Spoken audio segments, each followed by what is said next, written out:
When I got on testosterone, I noticed the cloudiness in my brain went away. I got more motivated.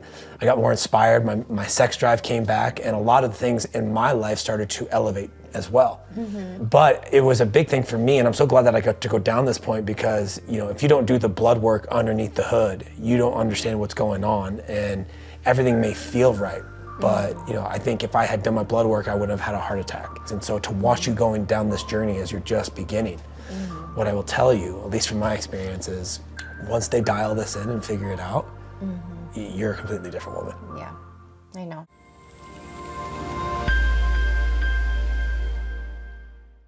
On this episode of the Late Night Date Night podcast, we're gonna talk about the one thing that nobody talks about after having a kid, how hormones can impact a marriage, a family, and create chaos where there doesn't need to be. So we hope you guys love this episode.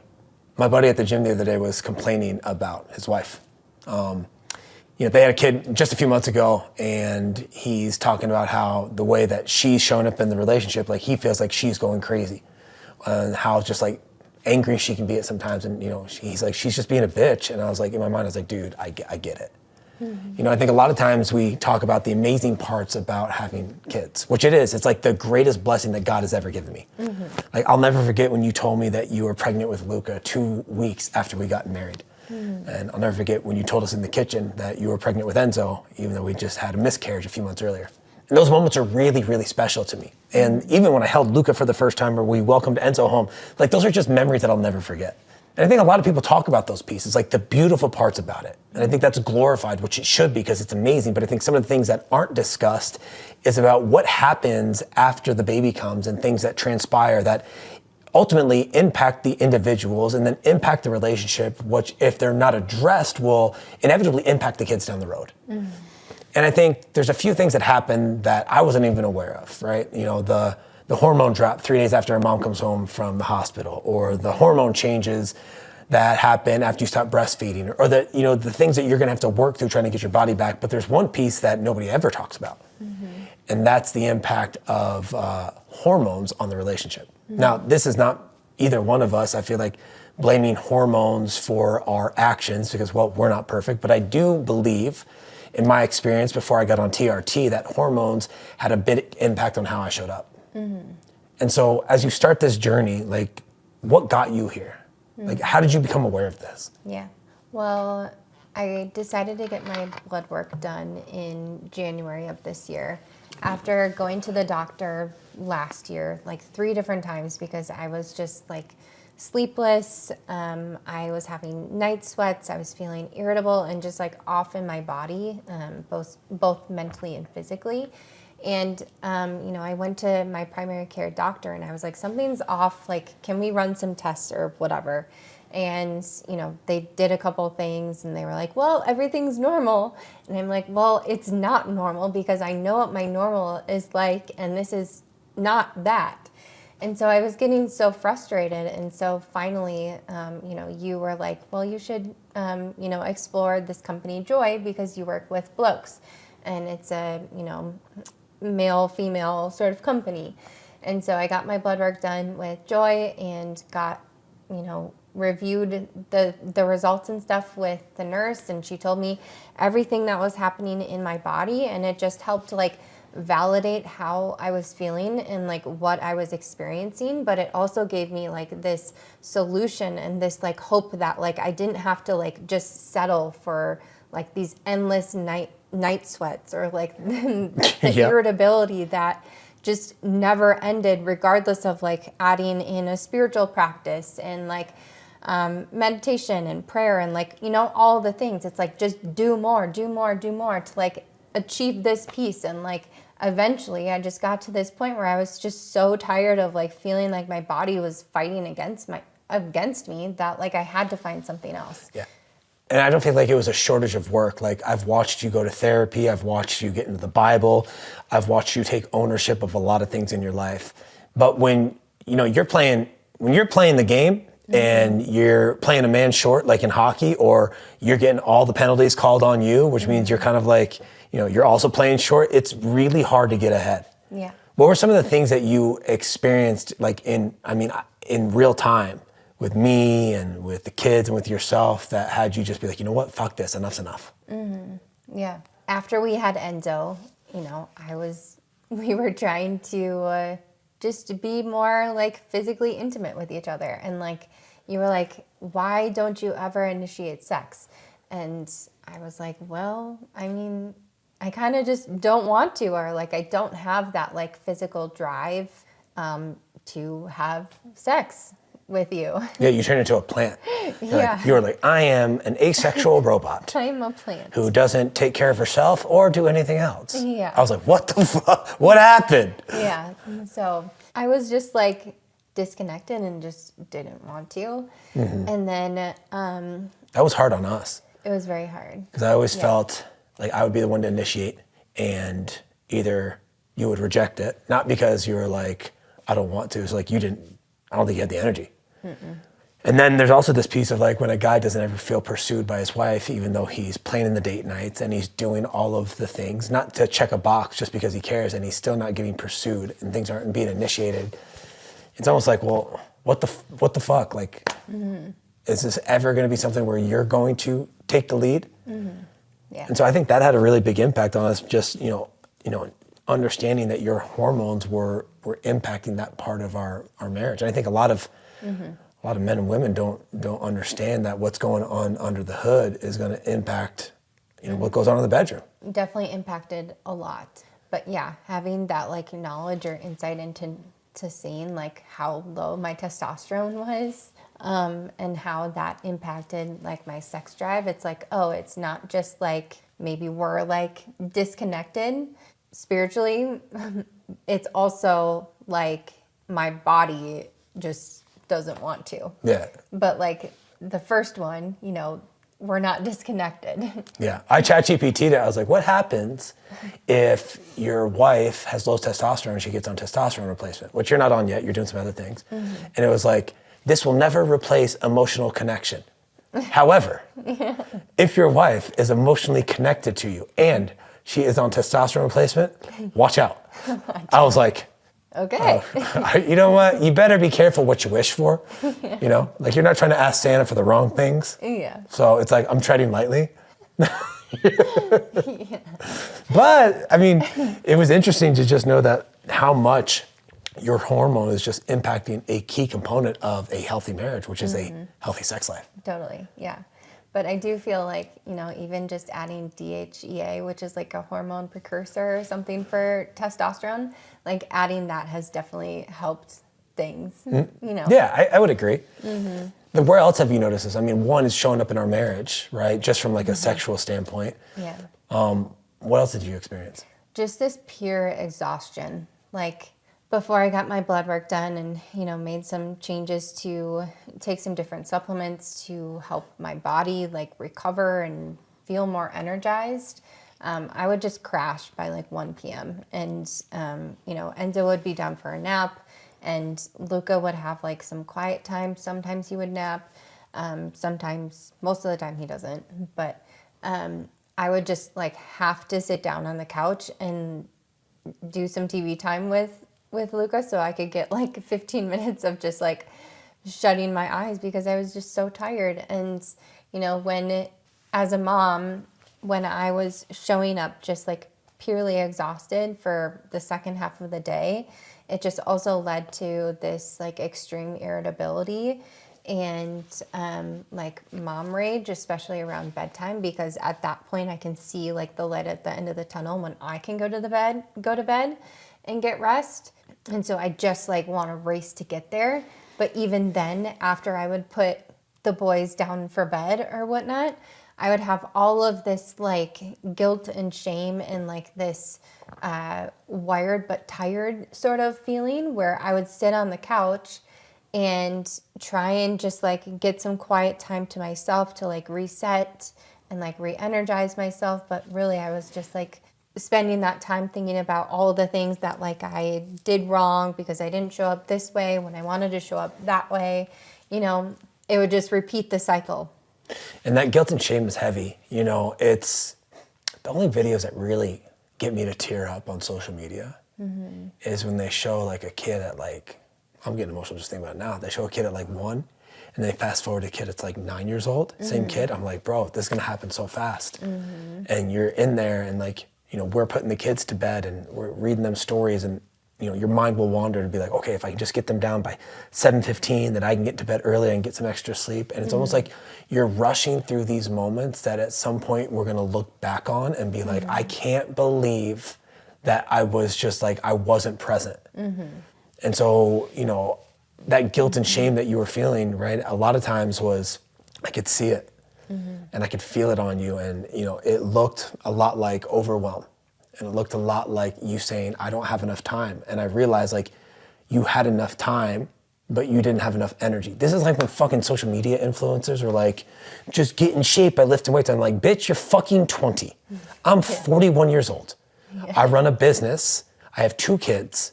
Right? Shut up. Like, I'm not, or like when they're like, we all have the same 24 hours in a day. It's like, no, we don't. No, we don't. I was like, we got kids. You know what kids do? Sometimes they pee on the ground. You know what kids also do? Sometimes they dump the toys out everywhere. You know what kids also do, right? Is they'll just start fighting with one another over the way that you cut their fucking banana. I spend 20 minutes just trying to console my child over the way the banana was cut. We don't have the same amount of time.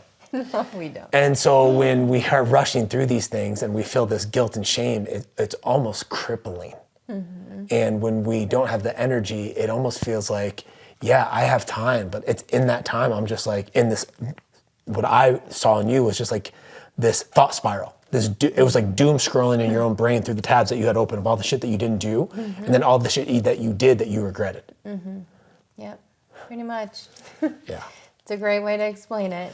And it's, you know, how that gets reflected towards me, right? As just an example so that the guys are aware of this, you know, is resentment. It's, oh, it must be nice. And it's like, what do you mean it must be nice? We created these roles and responsibilities together. I'm going to work and provide and make money and be a good dad and take care of the groceries and take out the trash. And you're gonna do these things. And then when you don't have the energy to do it, boom. Yeah. And I don't think it's you saying, hey, do more. No. What is it you actually saying? Giving myself the space to honor what I need for each day without like guilting or shaming myself for honoring that versus what I should or could be doing. 100%. The checklist versus like what I actually need. You know?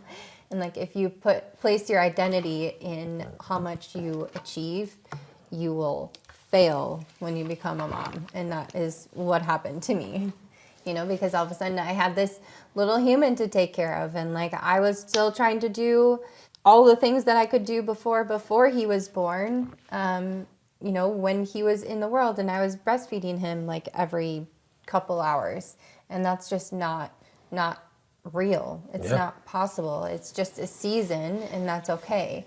But like it did send me into like this deep depression, you know, where I called you and I was crying in the kitchen because I couldn't make it to an appointment on time, and I just overestimated how much I could actually get done before I could make it to, you know, that appointment. And so it's like things like that. And I watched, I mean, just, you know, when you're not feeling your greatest, it's really challenging. You know, one of the, another piece for me, right, because the only reason you found joy is because I've been on testosterone replacement therapy for years. Right. You know, because early in our relationship, I had zero sex drive. Like I was just this, I'm good. I didn't want to handle my own business. I didn't want to have sex with you. There came a point where I was like, maybe I'm just supposed to be with a bunch of different women. Because back then when I was, you know, dating, my sex drive was through the roof. I was like, well, maybe it's the marriage. And then I got my testosterone checked, and it was like, you know, less than 170, which on that range is not ideal. And that explains a lot because I was feeling, you know, cloudy-headed. I was feeling uninspired. I wasn't really having a sex drive, so I wasn't initiating either. And when you have somebody who doesn't have sex drive that's not initiating matched with somebody else who doesn't have a sex drive that's not initiating, you basically just move through life with unused genitals and roommates. And that's probably a better way to put it. Yeah. And so it became a part of our relationship that was also impacting us. You're like, I don't even feel like I'm connected to you.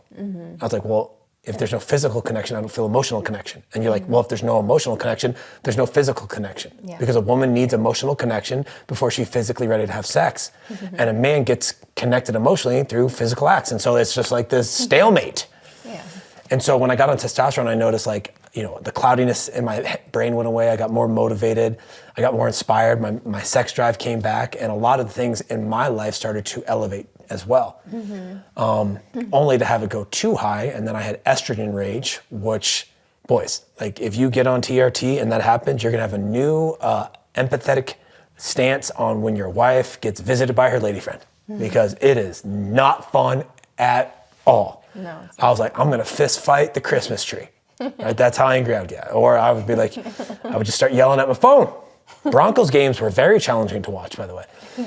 But it was a big thing for me, and I'm so glad that I got to go down this point, because, you know, if you don't do the blood work underneath the hood, you don't understand what's going on, and everything may feel right. But, you know, I think if I had done my blood work, I wouldn't have had a heart attack. If I had done my blood work, I would have got ahead of a few things. And so to watch you going down this journey as you're just beginning, what I will tell you, at least from my experience, is once they dial this in and figure it out, you're a completely different woman. Yeah, I know.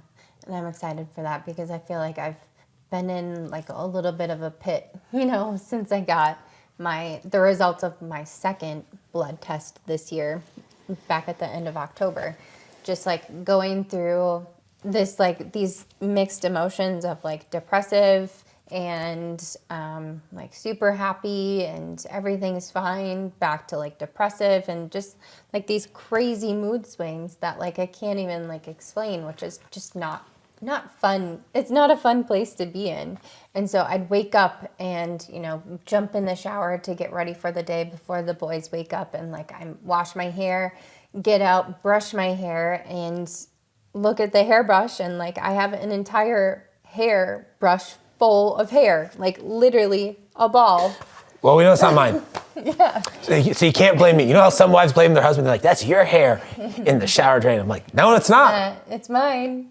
It's mine. And as a female, when you're losing your hair and you have no idea why, I mean, of course, like stress plays a role, which I have been stressed, but also to learn that, you know, that I'm in this like hypothyroidism state where like my thyroid is just off, and I'm now losing hair, and it explains like the irritability and the mood swings and the depression and all of that, and the rage, you know, it makes sense, and it makes you feel better to a sense of like, okay, I know what's going on, but it's really about like the solution of like understanding, okay, I can take these supplements for now, I can try this peptide, and like hopefully that'll get me to a state. But yeah, like waking up and losing your hair as a female, and you're like, where's my hair going? Yeah, and I think that, I mean, it obviously is going to make you feel a certain type of way, and I'll never forget, you know, when a guy lacks drive and lacks purpose, which, because I teach all of my guys in standard, you know, your most important relationship is your relationship to your purpose.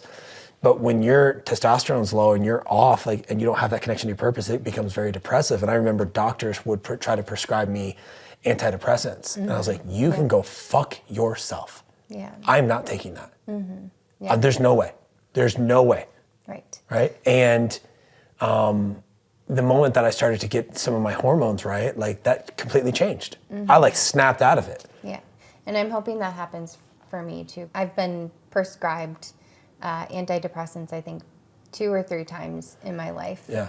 First after Luca, and then before Enzo came, and then even after Enzo came too. And I just don't feel like that's a solution for me.